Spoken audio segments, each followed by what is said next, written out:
జరిగినటువంటి విచారణకు సంబంధించినటువంటి అంశాలని మహాన్యూస్ బయట పెడుతున్నటువంటి నేపథ్యంలో మహాన్యూస్ ను గొంతు నొక్కేటువంటి ప్రయత్నంలో భాగంగా ఒక 15 నుంచి 20 మంది గోండాలు బీఆర్ఎస్ పార్టీ శ్రేణులుగా చెప్పబడుతూ మహాన్యూస్ ఆఫీస్ మీద వచ్చి వాళ్ళ దగ్గర ఉన్నటువంటి రాడ్లతో అత్యంత క్రూరంగా, అత్యంత హేయంగా, అత్యంత నీచంగా మహిళలని కూడా లేకుండా, మహిళా జర్నలిస్టులని కూడా లేకుండా, మహిళా సిబ్బందిని కూడా లేకుండా వాళ్ళ మీద కూడా దాడి చేసి వాళ్ళను కూడా చంపేటువంటి ప్రయత్నానికి ఈరోజు బీఆర్ఎస్ పార్టీ సభ్యులు కొంతమంది పూనుకున్నారు.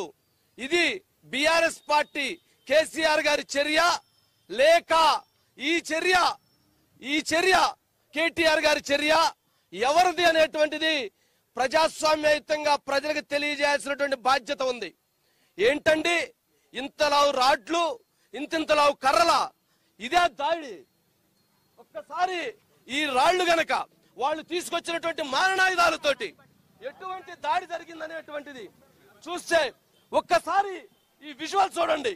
ప్రజాస్వామ్యం ఏమైపోతుంది, మీడియా స్వేచ్ఛ ఏమైపోతుంది, ఫోన్ ట్యాపింగ్ జరిగిందా లేదా, ఫోన్ ట్యాపింగ్ సిట్టు విచారణ చేస్తుందా లేదా, ఎంత మందిని పిలుస్తుంది, ఫోన్ ట్యాపింగ్ సంబంధించి వాస్తవాలని బయట పెట్టేటువంటి ప్రయత్నం చేస్తే ఈ రాయితో చంపేస్తారా మీడియాని? ఎవరు మీకు రైట్స్ ఇచ్చారు? మీరు సమాధానం చెప్పాలి.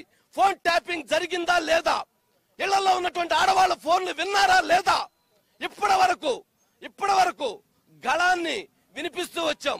ఇక నుంచి మరింతగా ప్రశ్నిస్తాం, వాస్తవాలను బయట పెడతాం, ప్రపంచానికి తెలియజేస్తాం. భారతదేశంలోనే అత్యంత నీచమైనటువంటి, హేయమైనటువంటి చర్య రాజకీయ నాయకులవి, జర్నలిస్టులవి, మీడియా అధిపతులవి, వ్యాపారవేత్తలవి, సినిమా వాళ్ళవి ఫోన్లు ట్యాప్ చేయటం ఏంటండి? ఇంట్లో ఆడవాళ్ళ ఫోన్లు ట్యాప్ చేయటం ఏంటండి? ఫోన్లు ట్యాప్ చేసిన ప్రశ్నిస్తే మీడియాగా బాధ్యత లేదా?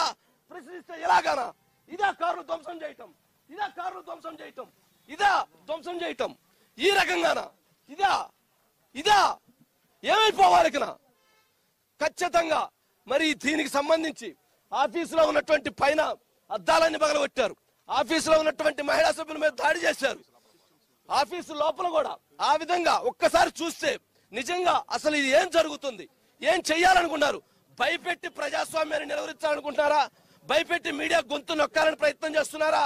భయపెట్టి ఏం చేయాలనుకుంటున్నారు? ఒక్కసారి మనం చూస్తే ఆ విజువల్స్ లో మనం చూస్తే ఏ రకంగా పగలగొట్టారో చూడండి, ఏ రకంగా ధ్వంసం చేశారో చూడండి. నిజంగా ఇప్పటికైనా సరే ఇది గనక బీఆర్ఎస్ అధినేత కేసీఆర్ గారి గనక బాధ్యతతో చేయించుంటే వారు క్షమాపణ చెప్పాలి. లేదు అనంటే వారు మాకు సంబంధం లేదు ఈ సంఘటనకు అని చెప్పాలి. ఎవరైతే ఉన్నారో ఇప్పుడు ప్రభుత్వం రేవంత్ రెడ్డి గారు మాట్లాడారు, ముఖ్యమంత్రిగా ఉన్న రేవంత్ రెడ్డి గారు మాట్లాడారు, ఇంట్లో ఆడవాళ్ళ ఫోన్లు విన్నారు, భద్రత లేదు అని చెప్పని మరి వారు మాట్లాడారు. మరి ఎందుకు రేవంత్ రెడ్డి గారి మీద దాడి చేయడానికి ఎందుకు వెళ్ళలేదు? ఎందుకు మిగిలినటువంటి అన్ని ప్రశ్నిస్తున్నాయి అంటే మహాన్యూస్ పూర్తిగా ఉన్నటువంటి వాస్తవాలను బయట పెడుతుంది కాబట్టి మీరు దాడికి ఉపక్రమిస్తారా? ఇదేనా చర్య?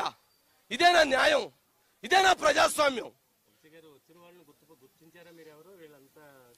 బీఆర్ఎస్ పార్టీకి చెందినటువంటి సభ్యులుగా వాళ్ళు స్లోగన్స్ ఇచ్చారు, కేటీఆర్ గారి పేరు ఉదహరించారు, మీరు మా సార్ పేరు మాట్లాడతారని మాట్లాడారు. ఆ మాట్లాడేటువంటి ప్రయత్నం చేశారు. వచ్చినటువంటి వాళ్ళు నేను ఖచ్చితంగా వాళ్ళ నిరసనని, వాళ్ళ ప్రొటెస్ట్ ఏదైనా ఉంటే నేను స్వాగతిస్తాను. ఇది మా దగ్గర ఉన్నటువంటి స్వేచ్ఛ. వాళ్ళు డిబేట్కి వస్తారా? రమ్మనండి. 100 మంది వస్తారా? డిబేట్లో నేను కూర్చోబెడతా, వాళ్ళ వర్షన్ వినిపిస్తా. అది మీడియా. అంతేగాని వచ్చి ప్రొటెస్ట్ చేసుకోవచ్చు, కావాలంటే వాళ్ళ నిరసన తెలియజేసుకోవచ్చు. 100 మార్గాలు ఉన్నాయి. అంటే ఇంతింతలావు రాడ్లు ఈ విధంగా వచ్చి పడిపోయి ఆఫీసు మీద కొట్టి చంపేసేటువంటి ప్రయత్నం చేస్తే ఏంటిది? ఎందుకు అంటే మీకు అధికారంలో మీరు చేసినటువంటి తప్పులు ఈ రోజు బయటపడుతూ ఉంటే వాటిని ప్రశ్నిస్తూ ఉంటే ఈ రకమైనటువంటి దాడులు చేయటం తీవ్రంగా ఖండిస్తున్నాము. దీనిపైన ఉద్యమ కార్యాచరణకు ముందుకు వెళతాము. ఖచ్చితంగా దీని మీద పోరాటాన్ని కొనసాగిస్తాము. మరి దీనిపైన ఇంత జరిగిన తర్వాత దీని మీద ప్రజాస్వామ్యంగా ఎలా ముందుకు వెళ్ళాలనే కార్యాచరణ కూడా ముందుకు వెళ్తున్నాం. ఐసి గారు మా మీద దాడి, మా ఎంప్లాయీస్ మీద దాడి. తీసుకురండి. ఎంప్లాయీస్ లోపలికి వెళ్ళి,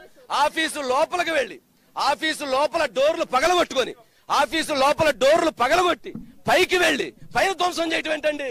ఆఫీసులో ఎంప్లాయీస్ కొట్టడం ఏంటండి? సిస్టమ్స్, కంప్యూటర్ సిస్టమ్స్ పగలగొట్టడం ఏంటి? ఇంత పెద్ద గ్లాసులుంటే ఆ గ్లాసులను పొగలగడితే, ఆ గ్లాసులను ధ్వంసం చేస్తే, అయ్యో తగిలినటువంటి దెబ్బలు ఇదిగో అజిత్ గారి మీద ఇటువైపు నుంచి పొడుస్తారంట. రాటు తీసుకొని పొడవటం ఏంటండి? అజిత్ గారు చెప్పండి ఏం జరిగిందో. ఇదిగో ఇది ఏంటిది? అజిత్ గారు ఏం జరిగింది? ఖచ్చితంగా ఇది దాడి చేసి చంపేటువంటి ప్రయత్నంలో భాగంగానే ఈ రకమైనటువంటి చర్యలకు పాల్పడ్డారు. లేదు అంటే నిరసన తెలియజేయాలనుకుంటే ఈ రాళ్లు ఈ రకమైనటువంటి ఆయుధాలతో ఈ రకమైన ప్రయత్నం చేయరు. నిరసన తెలియజేసుకోవచ్చు. ఇక్కడ తెలియజేసుకోండి. 100 మంది రండి, 1000 మంది రండి. నేను వచ్చి కూర్చుంటా. నేను తప్పు చేస్తే నేను క్షమాపణ చెప్పడానికి, మా న్యూస్ క్షమాపణ చెప్పడానికి సిద్ధంగా ఉంటుంది. కానీ మీ వర్షం చెప్పకుండా, మీ అభిప్రాయం చెప్పకుండా దాడి చేశారంటేనే మీ యొక్క పిరికి పొంద చర్య ఏమిటనేటువంటిది కూడా అర్థమవుతుందనేది గమనించాల్సినటువంటి అంశం. ప్రజలు మాకు అండగా ఉన్నారు, ప్రజలు మాకు సపోర్ట్ చేస్తూ ఉన్నారు. ప్రజల మద్దతుతో, ప్రజల ఆలోచనతో, ప్రజల సహకారంతో ఖచ్చితంగా బీఆర్ఎస్ అరాచకం ఈ ఫోన్ ట్యాపింగ్ విషయంలో మాత్రం మా పోరాటం అనేటువంటిది కొనసాగుతుంది.